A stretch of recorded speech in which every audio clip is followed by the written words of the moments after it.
Hi, I'm Jackie Steele. I'm CEO of RDA Moreton Bay Sunshine Coast. I'm here today with Professor Carol Mills to do a webinar on consultation sessions that we're doing at the moment. And I would like to start this webinar by acknowledging the traditional owners of the land in which we gather, and also all of the traditional owners for the region that we represent. So today we are on Kabi country, but we also, because we cover the local government areas of the City of Moreton Bay, Sunshine Coast and Noosa, we touch the lands of people of Kabi, Ginniburra and Turrbal. I'd like to respectfully acknowledge the elders past, present and future, and also acknowledge any future First Nations people that are on the session with us today, and recognise 60,000 years of care for country and community, and the connection that remains unceded to this day. So thank you all for joining us. Thank you, Carol. Thank you. It's great to be here. And yes, it is actually great to have you in region and for you to have been part of some of the consultation sessions that we've been running yesterday. When people are seeing this, it won't have been yesterday. But yeah, I think it was really great for us to be able to get out in person to talk to some people about the research that we're doing. Absolutely. And this is an opportunity for people who were at those sessions to kind of recap on some of that information, but also for people who weren't able to make it in person to engage with the content and hopefully give us some feedback ahead of our, I guess, taking it to the next stage. Yes, it was terrific yesterday, and I hope that people get an opportunity to participate through this mechanism as well. But it was great to hear directly from people in the region. There's nothing like giving life to research by really talking with people on the ground about their personal experiences and their professional experiences. A really valuable day. And the survey that we're going to run with you and the other work we're going to do with you in terms of engagement, I'm thinking will absolutely flesh out and give a really robust local flavour to the research. Yeah, and I think that's a great point. We'll run through some of the data, but, data is data, and it really is this part of the process that puts context around that and puts meaning around that.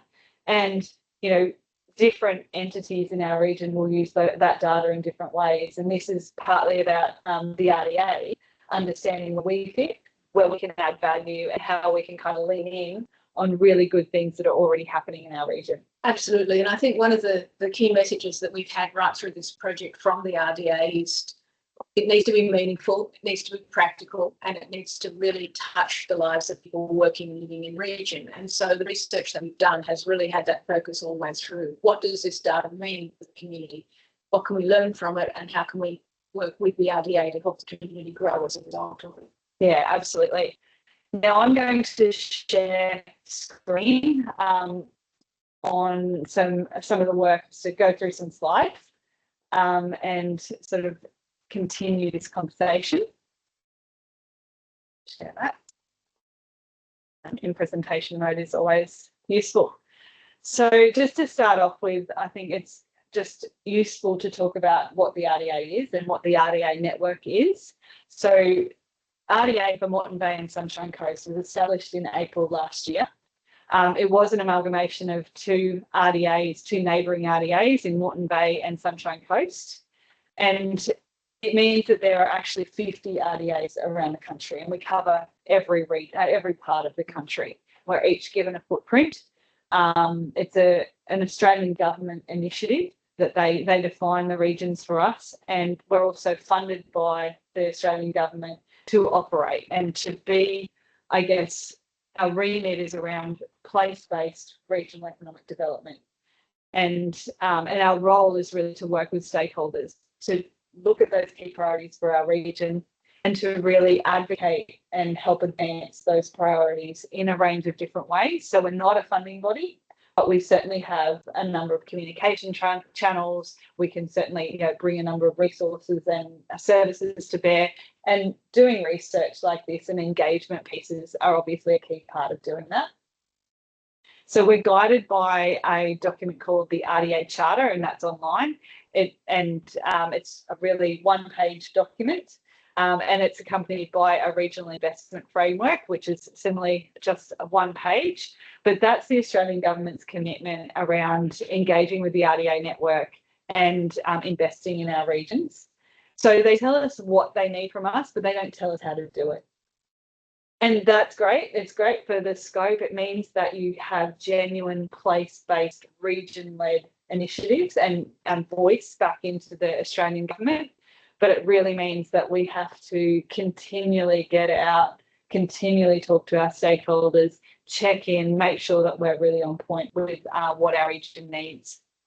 So that's what we are. We're a not-for-profit incorporated association, and we are people that live and work in the region. So I'm the CEO, as I mentioned, and I'm accompanied by 9 quality professionals from across the city of Moreton Bay, Sunshine Coast and Noosa. They are all volunteers. We have Gavin Keeley as the chair, and he's appointed by the minister. We have Daylene Ray as our deputy chair, Sarah Morgan, treasurer, Stacey Appleby as the secretary. We've got Lenore, Andy, Frank, Murray, and Amanda, who are all board members, and they're all really engaged in this process. I think, yeah, different boards act differently, but they are leaning in and interested, engaged. So, and you know, you'll see these people out and about in the region, and I encourage you to approach them. But yeah, and I also encourage you to approach us through our website, or if you see us at events and activities, those sorts of things, you know, where we want to be seen, we want to be visible, and we want to be talking to people. So when we were established back in April, I guess, you know, the new regional footprint was an opportunity to, and new regional footprint, a new board, a new CEO. It was a real chance to kind of recalibrate and think, all right, we need to reset.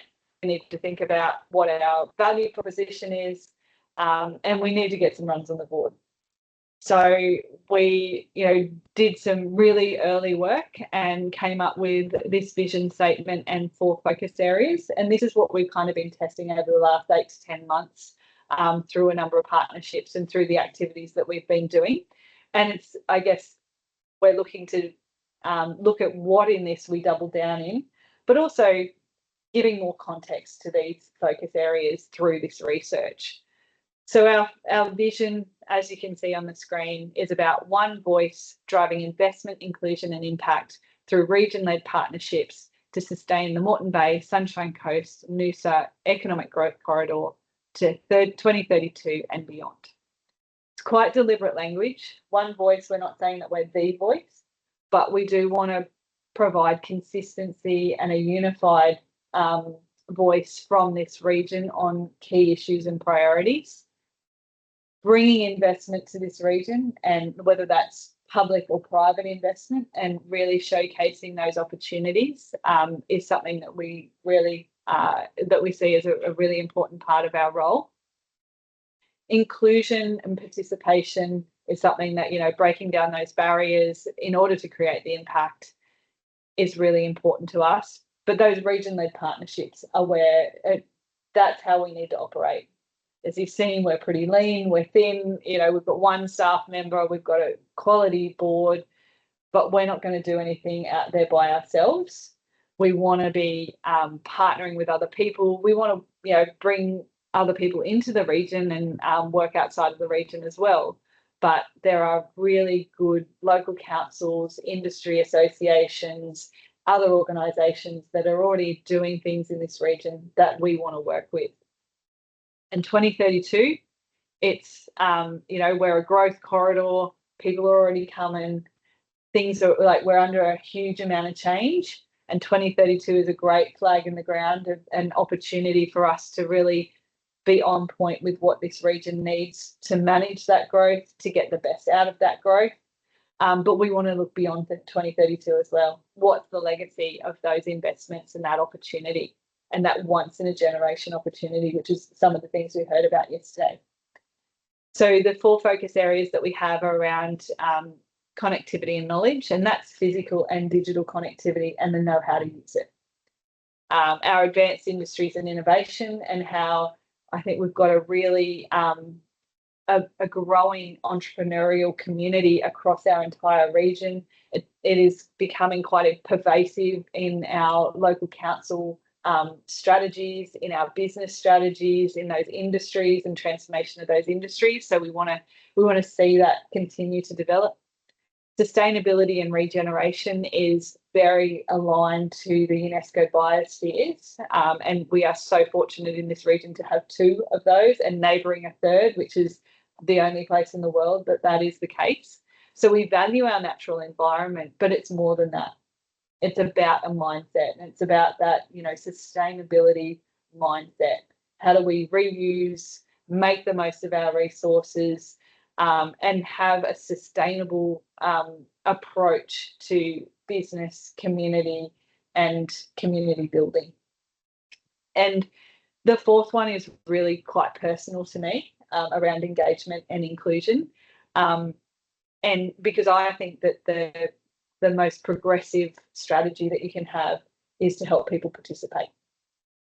We talk about self-determination in a range of different ways, particularly in terms of First Nations, and it's really important that people are empowered to make their own decisions. So I see a lot of our role being about, where do we need to break down some barriers to people participating, and how do we do projects that are really focused on creating pathways that lead to good outcomes, and people are then empowered, whatever choices they make, they've got good outcomes available to them, and we're all better off. So that's where we've kind of come from as a new organisation.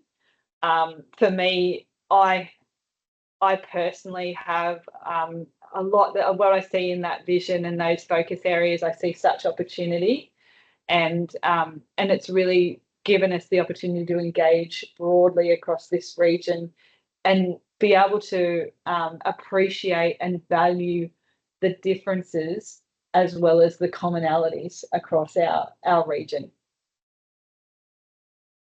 So, and we think about why we did this project and why we went to the University of Technology, Sydney, to help us with this when we already have really robust regional economic development strategies with the local councils. There's a number of regional plans, those sorts of things. I think this was an opportunity for us to kind of engage with people that have a reputation for being, for understanding the local government sector and that region-led initiatives, and also take a deep dive into the data and challenge some of our perceptions about where we currently are. I think, even some of the decisions on infrastructure that are being made at the moment are based on data and projections about where we thought we'd be. We've already surpassed some of those, like many of those projections, particularly in terms of population. And we really want to be able to communicate clearly around what that change looks like, and perhaps how that should impact some of the priorities that we have. And I think there is power in getting an independent voice alongside our local voices, because there's a sense of, well, of course you'd say that.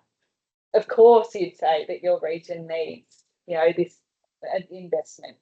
So I just think it's another way for us to add, credibility and that data-driven strategy to where we want to play as a regional development organisation, and how we can add value back into those conversations locally. So working with the University of Technology Sydney, the Centre for Local Government, taking a deep dive into the data. We've done some targeted interviews and got an initial insights report. So that is available on our website, together with the discussion paper that I guess has informed these consultation sessions. And we really want to test the ideas about the opportunities and challenges, and particularly where we can add value from a partnership point of view. Like, who can we be working with on what? So we want to make impact.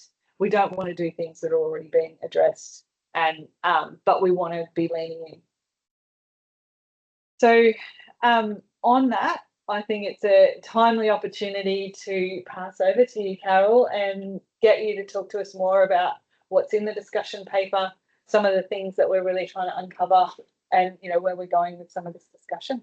Great. Thanks, Jackie, and thanks for the recognition of UTS's experience in this field. We have had a Centre for Local Government at the university for more than 30 years. We do a lot of work at all levels of government, but we have a particular focus on local government. We're the only area of the university in the country that does this type of work. And so in addition to doing state-based and local regional work, we do this internationally as well. So we bring a flavour of really understanding trends in regional development, models that are being used for regional development, how communities grasp the opportunities, but also how they overcome the challenges. And we were very keen to be part of this project because we were very impressed by the way the RDA was going about the task and its genuine commitment to thinking about how it added value, didn't duplicate, took lessons learned, and ensured that it was really, as you said, I think, amplifying the voice of the region. And so the work that we've been doing has been a mix of desktop analysis, just like any good university, to bring the data together to build an evidence base. But also, as I mentioned at the outset, very keen for this to be something that is also bottom up, both from individual members of the community, but also from organisations within the community. And obviously the local government councils here have had a very strong focus on this for some time. They've got some excellent reports and excellent work, but of course that's within the boundaries of the LGA. And your remit is to look at across the 3 LGAs, what can we find that is in common? What are the common challenges, common opportunities? And that's very much the focus that we've applied to the work today, and we're doing through the consultation. Yeah, and I think there was some good conversation in the sessions yesterday where we talk about this one, like, when we find a really great opportunity within one of the LGAs, what RDA really needs to be thinking about is not just telling the story of that initiative, but how does it unlock the corridor more broadly? Absolutely. And I think that's something, and hopefully, that adds value and provides, yes, you might be investing here, but how are these benefits flowing through to the broader community? Or, if you do that investment there, what else do we need to do in other places in their community or can do to really make the most of those investments? That's right. And a number of people raised yesterday in the consultations, particularly from small to medium businesses, were talking about the need for scale. And they've got good local initiatives happening. They're growing their business, but they're growing it very locally. And for them to succeed in their ambition to go further, they recognise that scaling up, being able to tell a story about the strength of the region, giving confidence to partners, funders, bankers, and all the other people upon whom they're going to rely to grow, that they're part of a bigger system. There's an ecosystem out there that's really behind what they're doing. They're forming really important partnerships themselves, and being able to tell the story, again, from a regional perspective rather than just a local business perspective, I think will be really empowering for the community by being able to tell a narrative to a very wide audience about just what is going on in this incredible area. Yeah, fantastic. Well, can I get you to talk a bit about the project, how you've gone about the process, and what the discussion paper talks about? Yes, and as I've sort of alluded to already, we've done a mixed sort of methods project, as we call it at university. So we've done some desktop research from not only material provided to us through the region and through the councils, but also we've looked at comparable areas elsewhere.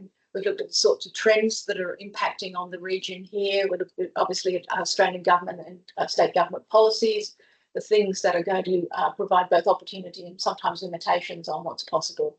So we did a lot of analysis of that. We worked quite closely with the board through this process, and I agree with Jackie, a very active and really knowledgeable local board, which is definitely adding value to our process, for which I'm very grateful. We've begun by talking to a number of targeted representatives of different enterprises across the region as well, so that before we embarked on a more public communication process, we did a very initial testing of some of our findings and assumptions, and we've been very grateful for that because we've been able to fine-tune some of the focus areas. Absolutely.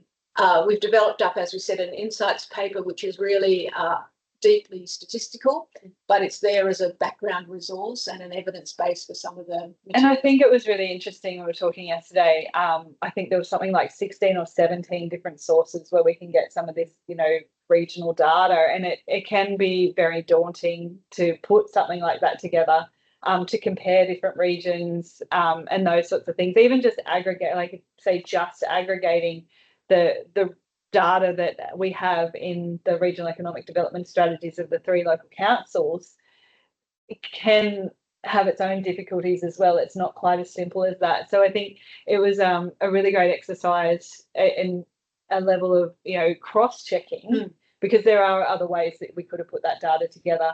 And I think there's always that skepticism that, oh, well, you just picked the source that told you the story that you wanted to, but it's all referenced in there. Right. People are absolutely able to reproduce that, and know where it comes from, and have that, and use that in other work that they might want to do as part of the region. So I think that's really useful as well. And in a way, that's the first product that the RTA has got from us, and we would love to see it used in grant applications, in planning processes across individual businesses and the region more broadly. It'll help the board in some of their discussions and their representation of the region publicly. So we really hope it becomes a well-used, well-thumbed, figuratively speaking, document.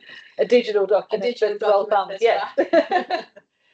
Then the second publication we've done is the discussion paper around the consultation. And what that is really drawing out some of the key lessons learned from the first round of both the data and the interviews, and trying to pull out the key themes that are emerging, and then asking the readers, participants and stakeholders some prompt questions.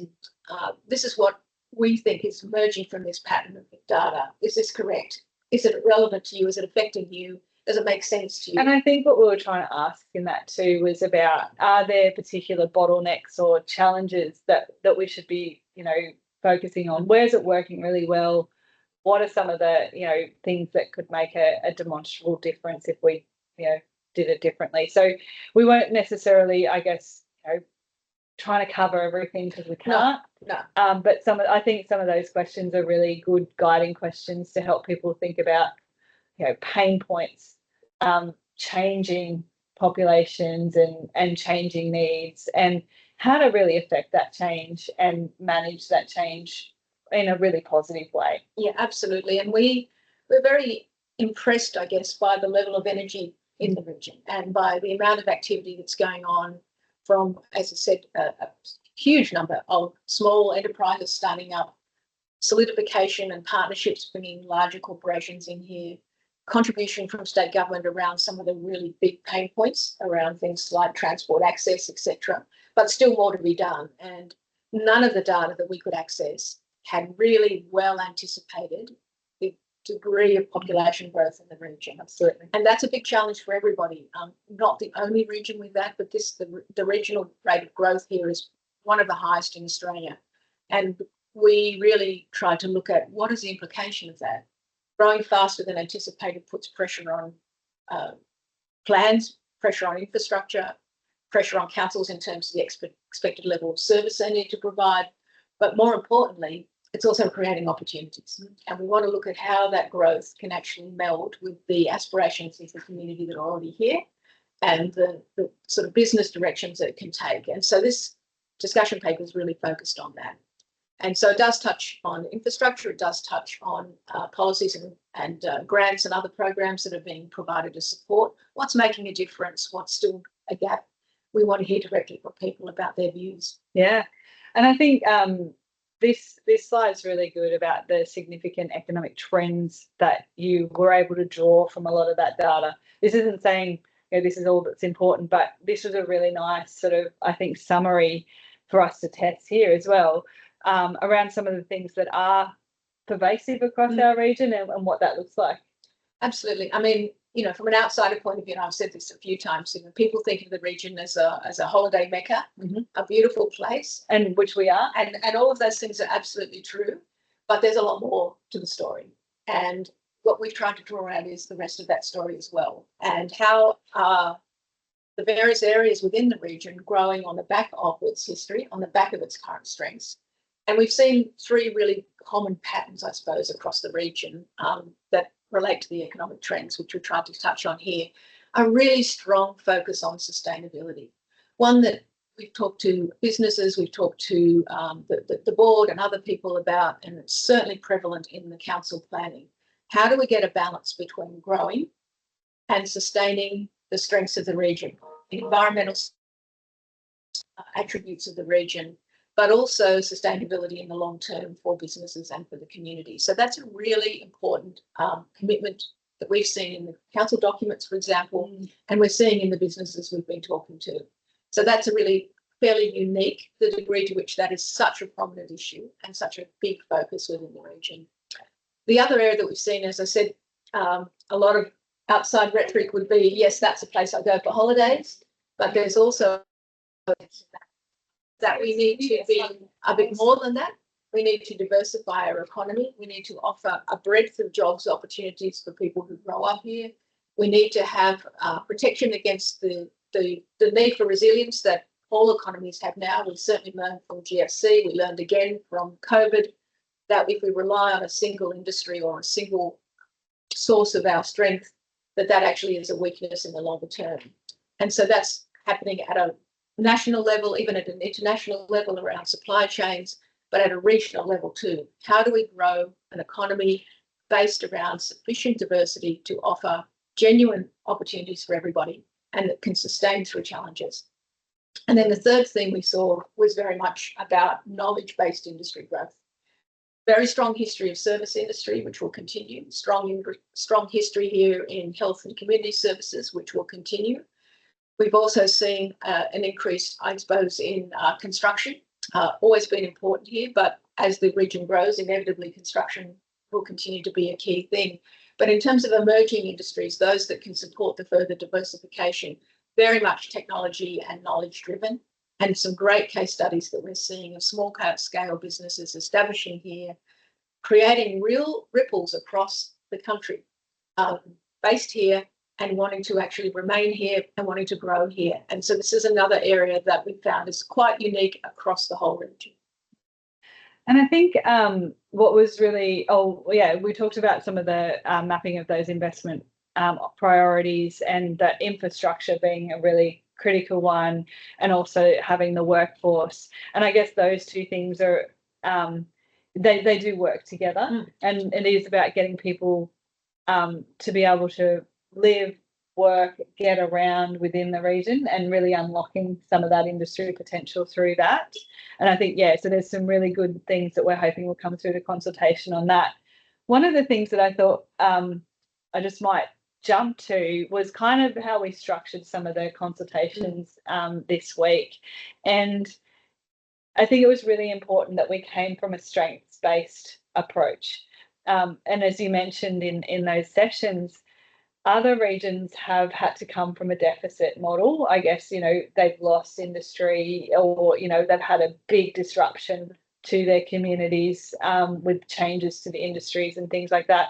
Yes, we're having disruption, but we're also in a really strong position around, people are moving here, they want to live here. We've got a vibrant communities, we've got, healthy communities. So that strengths-based approach is really important, I think, for us to be thinking about, and even in our advocacy, having that positive voice. I mean, there's so much to leverage in the region. There's so much growth. There's so much history of success. It's not that there are not challenges. One can't sort of just apply rose-coloured glasses, but those challenges largely come from success in a way. How do we do more? We're growing really rapidly. How do we cope with that growth? We've got a lot of interesting startups and new industries emerging here in advanced technology and 3D printing, in a whole lot of areas that are going to be growth and important for the community and the economy. And leveraging that subsea cable. And absolutely. So how do we make the most of them? That's what we really wanted to grow the discussions around, and to gather ideas, not just about what is not working, but what is being done to make it work better. What still needs to be done to make it work better, what opportunities are we not taking full advantage of yet, so that we're really understanding a balance between supporting more of the same where it's important, not giving up on the things that are going well, but actually using the knowledge and the authority and the input from the community to actually focus on where we can add value for those things that could be doing even more than they're currently doing. Yeah, and I think we talked a lot about that concept of sometimes because a region is doing well, we don't get that visibility of needing more. And while we definitely need to be putting that positive spin on things, it's about what could we do with that investment should it come to this region. And that's the opportunity piece. That's the piece we want to unlock, we want to extend, we want to build. And we want it to be connected to the aspirations of this region. So like I said, data is data, but where do we actually aspire to be? So we really wanted to capture that for getting results in this region for now, but having that much longer term view in terms of next generation, the next 5 generations, yes. You know, and really making sure that we're setting ourselves up for success. Absolutely, and it's something that I've seen characterising in so many people we've engaged with and consulted with, and we're hoping that this exercise will bring out even more ideas, more voices, more input, so that we are absolutely able to provide advice on something that's practical, realistic, but also ambitious, meeting the needs of the region well into the future. Absolutely, and I love that word ambitious. Yeah, we want to have an ambitious goal and feel like, you know, we all have a part to play in that. And so I guess from here, thank you for taking the time to watch this webinar. Thank you to everyone who was also able to attend one of the sessions throughout the region. We'll have the online survey going live with this webinar, so the links will be provided with that. We'll be keeping this consultation open towards the end of March, and we'll take, you know, submissions in a range of ways. The survey is there hopefully to be a way for people to more easily contribute, but it's not the only way. Like, you know, you can give us written submissions, yep. We can have those conversations, and we're really keen to hear your thoughts and to get that context. But this isn't about, you know, we're not going to be everything to everyone. This is now, I guess, us mobilising in that area of, well, we've kind of got a vision, we know where we think we want to play, let's check that, but let's do that in partnership. And yes. That's what this is about. Absolutely. And we all have limited resources and limited time, so let's also focus on the things that make the most difference. So let's make sure that from this process we identify the real priorities that can help the community grow, and where the RDA can really add value to what's already a strong series of activities across the region, but bringing another layer and another set of experiences. Absolutely. Well, Carol, thank you so much for your time. Thank you for coming into region and being part of these consultations. I look forward to us working together on feedback that comes through and this sort of next phase. But yeah, it's been an absolute pleasure and honour. And yeah, thank you again. And thanks, and always great to have an opportunity to come up north. So thank you, everyone. Absolutely. Thank you for taking the time to watch this, and we look forward to any and all feedback that you can provide on this project.